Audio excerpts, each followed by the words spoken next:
여야가 이태원 참사 진상규명을 위한 국정조사 실시에 합의했습니다.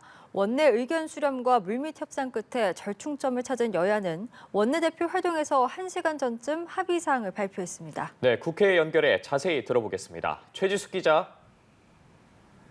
네, 이태원 참사에 관한 국정조사 여부를 놓고 대치를 이어오던 여야는 오늘 오후 국조 실시에 전격 합의했습니다. 여야 원내대표는 기자회견을 갖고 원인 규명과 재발 방지를 위해 국정조사가 필요하다는 입장을 발표했는데요.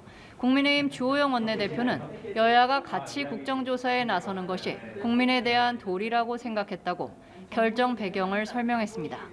더불어민주당 박홍근 원내대표는 국회가 나서서 낱낱이 진상을 규명하고 재발 방지책을 마련하라는 게 국민의 준엄한 명령이라고 강조했습니다. 국정조사 기간은 45일로 다만 본회의 의결로 연장할 수 있도록 했습니다.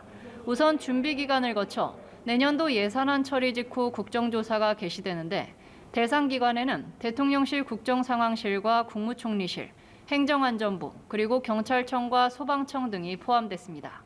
여야 합동으로 국정조사 특위를 꾸려 조사를 전담하게 되는데요. 민주당 9명, 국민의힘 7명, 비교섭단체 2명으로 구성됩니다. 여야는 이와 별도로 정부조직법 개편안 등을 처리하기 위한 정책협의체도 꾸리기로 했습니다.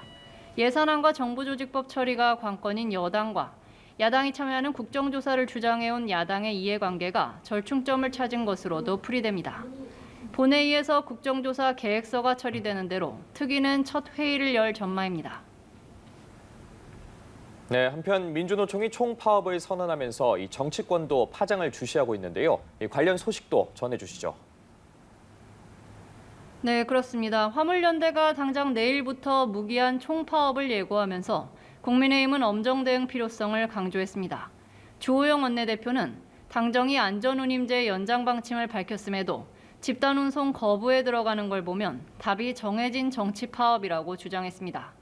이어 파업 선언을 거두지 않고 그대로 단행한다면 불법 행위로 인한 법적 책임을 져야 할 거라고 경고했습니다.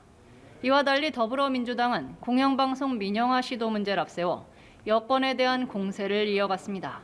민주당 의원들은 기자회견을 열고 정부를 향해 공공기관이 보유한 YTN 지분 전량을 매각하기로 한 결정을 취소하라고 촉구했습니다. 또 정부가 공공기관과 공기업 지분을 매각할 때 국회 동의를 얻도록 하는 내용의 공공기관 운영법과 국유재산법도 개정하겠다는 계획입니다.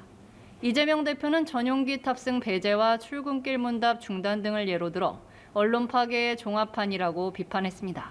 지금까지 국회에서 전해드렸습니다.